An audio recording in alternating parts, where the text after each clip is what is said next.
दीपावली के पावन पर्व पर बड़ी एक दुखद घटना सामने आई। 10 हाथी बांधवगढ़ में मर गए। इस घटना को लेकर सरकार चुप है और भगवान की हम पूजा करते हैं। हिंदू धर्म में गणेश जी के रूप में हम हाथी को भी एक जगह देते हैं। निश्चित तौर से ये एक बड़ा अशुभ समय है लगता सरकार का कि एक तरफ आप शस्त्र पूजन कर रहे हो और वन प्राणियों की आप रक्षा नहीं कर पा रहे हो।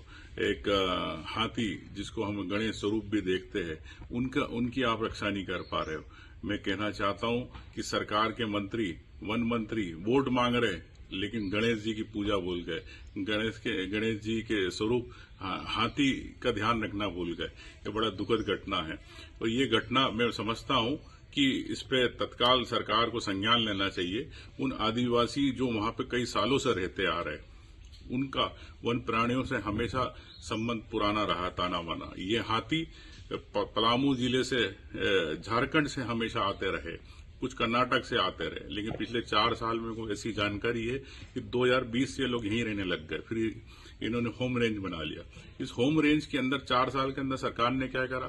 क्या उन वन समितियों से बात करी, उन आदिवासियों से बात करी, किस प्रकार से इन हाथियों का विस्थापन करना, किस प्रकार से उन्हें उनके साथ संवाद बनाना, वन समितियों के साथ, आदिवासियों के साथ। बेगा आदिवासी इंडिजिनियस है जिन्हें हम एक सम्मान के रूप में देखते हैं, लेकिन हम उन आदिवासियों के साथ संवाद कैसे रहे, ये सरकार ने कोई प्रयास नहीं किए, न विभाग ने प्रयास किए।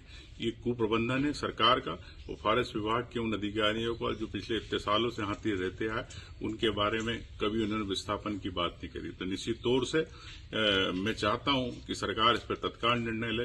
वन समितियों को जो अधिकार है, आदिवासियों को जो अधिकार है, उनको अधिकार मिलना चाहिए। जल जंगल जमीन से उनका पुराना नाता है। ये सरकार इस पे चुप क्यों है? सरकार आदिवासियों की कई बातें करती है लेकिन वन प्राणियों और आदिवासियों के नाम पर चुप रहती है। ये सरकार उन वन प्राणी और आदिवासी विरोधी सरकार है। तत्काल सरकार को इस पर कार्रवाई करना चाहिए, चाहे अधिकारी हो चाहे कुप्रबंधन है, ये उसकी जवाबदारी, उन किसानों की, उन आदिवासियों की जवाबदारी नहीं है।